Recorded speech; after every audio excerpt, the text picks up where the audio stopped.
Permettez-moi en introduction quand même de m'étonner de la forme et du contenu de cette assemblée plénière. Une seule journée.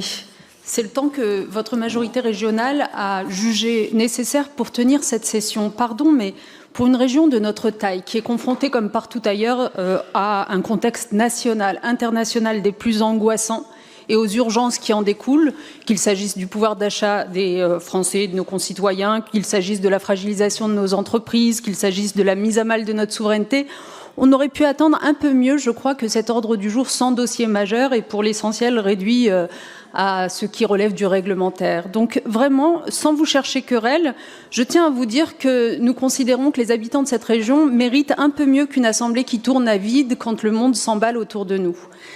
Pour en venir maintenant à ce rapport, c'est une illustration assez parfaite. C'est rien d'autre que la suite évidente de votre coup de communication sur les réseaux sociaux déjà en janvier dernier.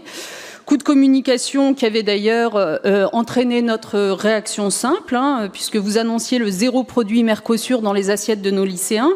Nous avions adressé un courrier à vous-même, Monsieur le Président, avec une question. Quelle était la part réelle des produits Mercosur dans les cantines de nos lycées avant cette annonce de boycott ? Parce que si la région soutient les filières locales depuis des années, comme vous le prétendez, alors ce boycott ne changeait rien dans les assiettes. Et l'annonce n'était donc qu'un coup de communication. Nous avons attendu votre réponse, elle est venue, signée par Monsieur Amran, elle était longue, elle était courtoise, elle était bien tournée, et on y trouvait votre engagement constant, sans équivoque depuis 2018, la démarche La Région dans mon assiette, une opposition opérationnelle et durable au Mercosur, très bien. Mais notre question, c'était combien ? Le silence sur les chiffres, c'était sans doute la réponse la plus éloquente. Malgré tout cela, Monsieur le Président, vous voyez, nous allons voter ce rapport sur le fond, la lutte contre le Mercosur, la défense de nos producteurs, la souveraineté alimentaire, nous sommes alignés. Mais si vous êtes vraiment du côté des agriculteurs, montrez-le avec des actes, en commençant par voter notre amendement sur l'accompagnement des agriculteurs dans la transition écologique, parce qu'on ne peut pas défendre le local et refuser d'accompagner ceux qui vont vers des pratiques plus durables. C'est le même combat, et c'est un combat qu'en effet, vous n'avez pas suivi lorsque vous avez soutenu la loi du plomb et qui, pourtant, réintroduisait l'acétamipride dans nos champs, un néonicotinoïde qui était pourtant introduit pour de bonnes raisons, fragilisant les pollinisateurs, les écosystèmes dont dépendent nos agriculteurs eux-mêmes.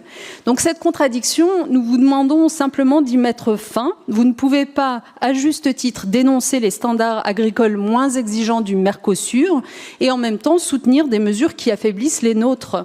On ne peut pas reprocher aux autres de faire moins bien et se préparer à faire pareil chez nous. Donc, soyons cohérents, cessons les contradictions. Votre réponse à notre courrier se terminait sur cette formule.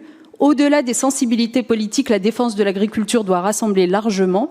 Nous y souscrivons, mais rassembler, ça se mérite. Ça commence par répondre aux questions que nous vous posons.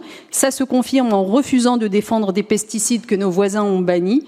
Nous voterons, nous, pour ce rapport. Nous sommes cohérents, pas comme un blanc-seing, mais comme un appel à la même cohérence. Merci de faire suivre vos mots d'actes.